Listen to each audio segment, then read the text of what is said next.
Ok, on inédit de nouveau une autre de mes chansons qui s'appelle Calm Down. Ensuite, je vous en ferai une autre qui s'appelle Love You. Et n'oubliez pas que je suis Corinne Dominique Maury, française, arrivée en Australie à l'âge de 4 ans, en Nouvelle-Calédonie à l'âge de 4 ans, en Nouvelle-Zélande à l'âge de 4 ans, des escales dans les 3 pays. J'ai fait mes études à Melbourne, j'étais joueuse de jeux de paume, un sport extraordinaire. Je cousais les balles avec Marcus, je faisais des balles avec l'autre Marcus que j'appelais Sac à puce, qui m'écrivait ensuite de Londres, où il avait son père malade avec son vieux chien. Il avait perdu sa mère à l'âge de 8 ans. Et il aimait la petite frivole que je pouvais être quand j'avais 17 ans, que j'étais étudiante en droit à Bordeaux. Et que je passais plus mon temps au club de sport et à faire de la musique. Et je cousais des balles. J'étais pas très bonne au jeu de paume, je voulais à tout prix le faire. Par contre, j'étais très bonne au squash. J'étais numéro 2 en Nouvelle-Calédonie de la ligue de squash, série B. J'étais numéro 1 de la ligue de squash de Dauphine. Je suis arrivée en demi-finale. Celui qui a gagné la finale, en fait, non, je suis arrivée en finale. J'ai perdu la finale et celui qui a gagné la finale, il a menti en arbitrage. Je vous assure, c'est moi qui aurais dû gagner. Et j'étais entraînée à Bordeaux par un entraîneur hollandais de la série A d'Hollande. J'étais entraînée à Bordeaux par Bernard Barabé. Et là, j'étais 4e de la Ligue A en sport-études. Anyway, en fait, à l'époque, je faisais 3 universités en même temps à Bordeaux. En Australie, j'ai fait Hawthorne Institute of Education of Language à Kooyong. Et là, j'avais la spécialité journaliste, en même temps que mes études de langue. Après, en 95, ça c'était en 87. En 95, j'ai fait un certificat de marketing et communication avec l'étude de marché sur le premier parfum unisexe dans le monde. Et ensuite, le VCA en 2001. À Bordeaux, j'ai fait 3 ans de droit, l'école STG-SARC avec le certificat de management and marketing en publicité. Et j'ai fait aussi LEA, anglais, espagnol, coréen. J'ai fait l'école privée de Ezoe School, école japonaise à Nouméa. Ça, c'était en 1988, quand ils sont venus s'installer. La première école Ezoe, où le gouvernement calédonien nous demandait d'apprendre le japonais pour pouvoir accueillir les touristes correctement. So, はじめまして、私は少し日本語、ちょっと待ってください。お元気ですか？元気です。これは何ですか？あれは何ですか？私はコリさんです。Qu'est-ce que je peux me souvenir de mon japonais? Eh bien, je vais vous faire une chanson en japonais. Elle s'appelle Ameni Sakuhana. C'est une chanson que je chante depuis toute petite. Et je rêvais de l'enregistrer avec des taiko japonais en live. Alors j'ai fait ça sur mon synthétiseur. Mais en fait, j'ai chanté en live avec des gens qui sont venus au festival japonais Nouméa. Et pendant 3 ans. Et donc je les tannais, et je voulais à tout prix enregistrer avec eux. Puis un jour ils m'ont dit, mais comment on ne peut pas enregistrer avec toi, on est militaire. Oh, la déception. Mais j'ai quand même chanté avec eux à l'époque.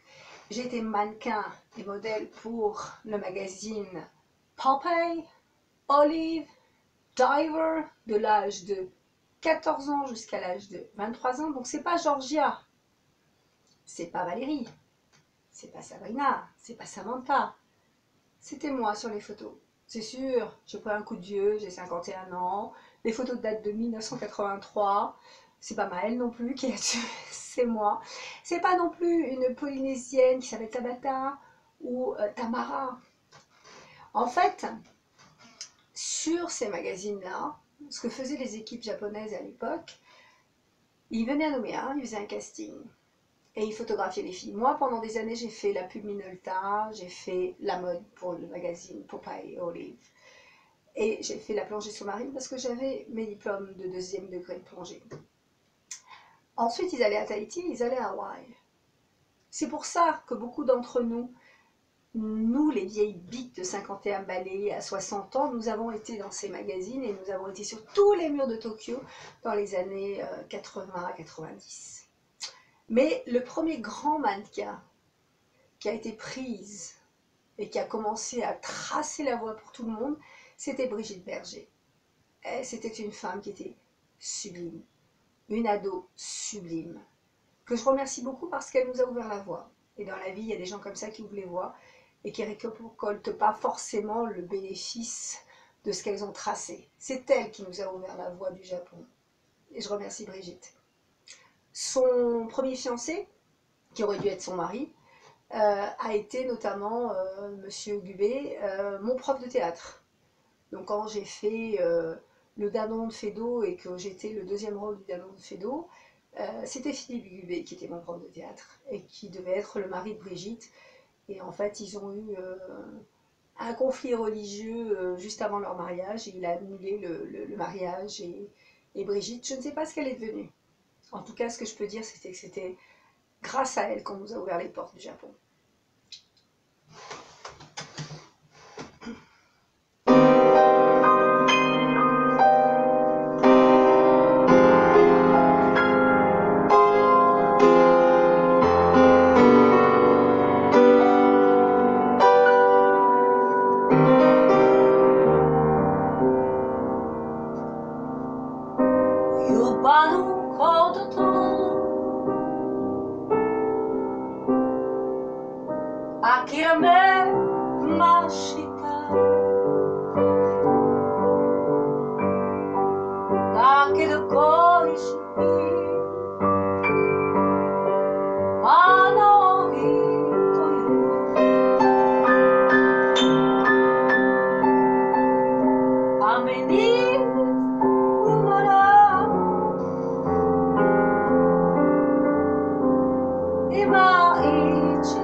En fait, je vais vous expliquer une bonne chose.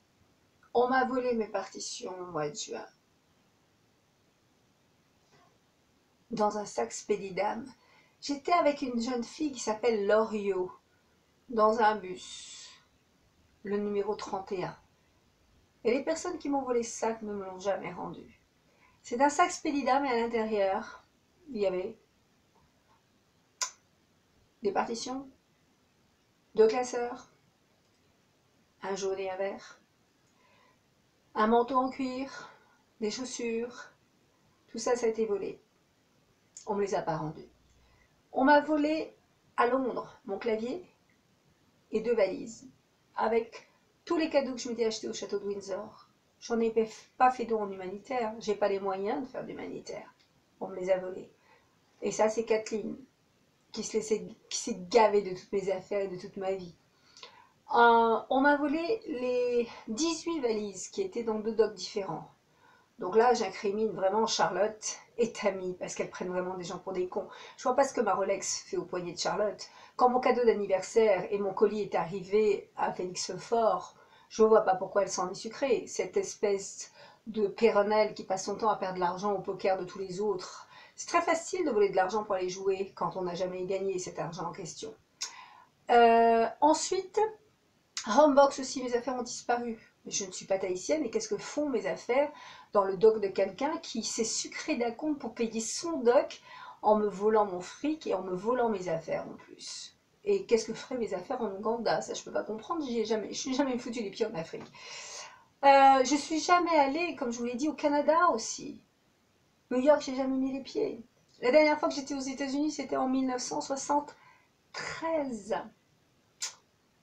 Excusez-moi les mecs de la sécurité, mais bon, il y a une sacrée bande d'enculés dans tout ça, qui fait pas son travail ou qui aime la fraude et protéger les gens qui fraudent. Et à quel titre? Leur vie vaut plus cher que la mienne? Là, j'ai un problème pour me souvenir de toutes les paroles d'Ameni Sakwana. Pourquoi? Tout simplement parce que ça fait un moment que je ne l'ai pas chanté. Je l'ai chanté sur 2 de mes albums, The Lance et Dauphine. Mais je ne l'ai pas répété depuis très longtemps. Et si on me rendait mes partitions, ça serait plus facile. On ne peut pas se souvenir, et qui que ce soit, messieurs les ministres, messieurs les médecins, ou messieurs les grands génies, de 30 000 titres. On ne peut pas se souvenir de toutes les paroles, de toutes les chansons et de tous les accords. C'est pour ça qu'on a ces partitions en soi. Et que ceux qui se souviennent de tout eh ben, en fait, ils ont peut-être travaillé que 200 titres dans leur vie et non pas 3000 ou voire 5000. Donc là aussi, je les ramène à l'humilité, qui est qu'on ne peut pas se souvenir de tout, qu'il ne s'agit pas d'avoir perdu la mémoire, il s'agit de la quantité de mémoire comme un disque dur qu'on peut y mettre. Alors forcément, les mecs, si vous répétez 20 chansons, vous en souviendrez par cœur pendant 30 ans. Mais répétez-en 5000 et vous verrez que c'est pas du tout la même chose. Voilà, je vous souhaite à tous beaucoup de musique, beaucoup de bonheur, beaucoup de succès parce qu'en fait, on fait ce métier pourquoi? Et pourquoi on continue de le faire? Et parce que ça génère du plaisir, ça génère de la joie, c'est tout.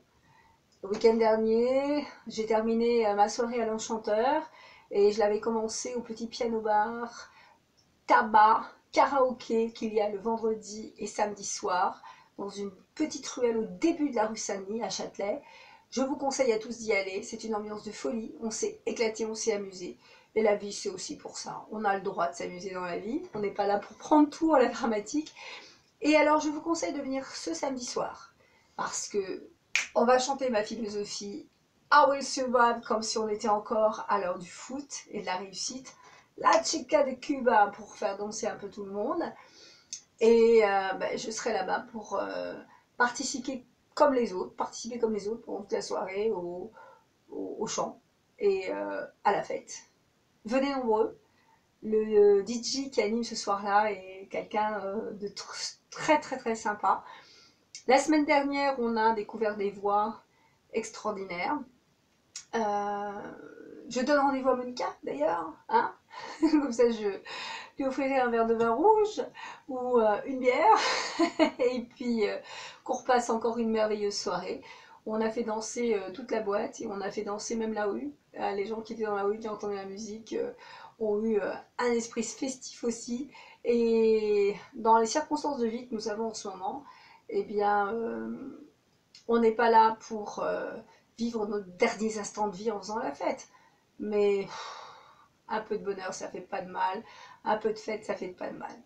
Et je dirais à Chris, si un jour Chris écoute cette petite interview, rappelle-toi Chris, la fois où nous avons fait la fête en 1988, où tout le monde était en train de faire le tour du rond-point de Lansvata et revenir vers la boîte, le métro, où on était tous dans la rue en train de faire la fête et on rentrait dans la boîte de nuit. Ça, ce soir-là, c'était quelque chose de phénoménal. L'ambiance, là, je l'avais mise et toi, tu l'avais mis aussi. On avait drivé tout le monde et ça avait marché jusqu'à 8 h du matin.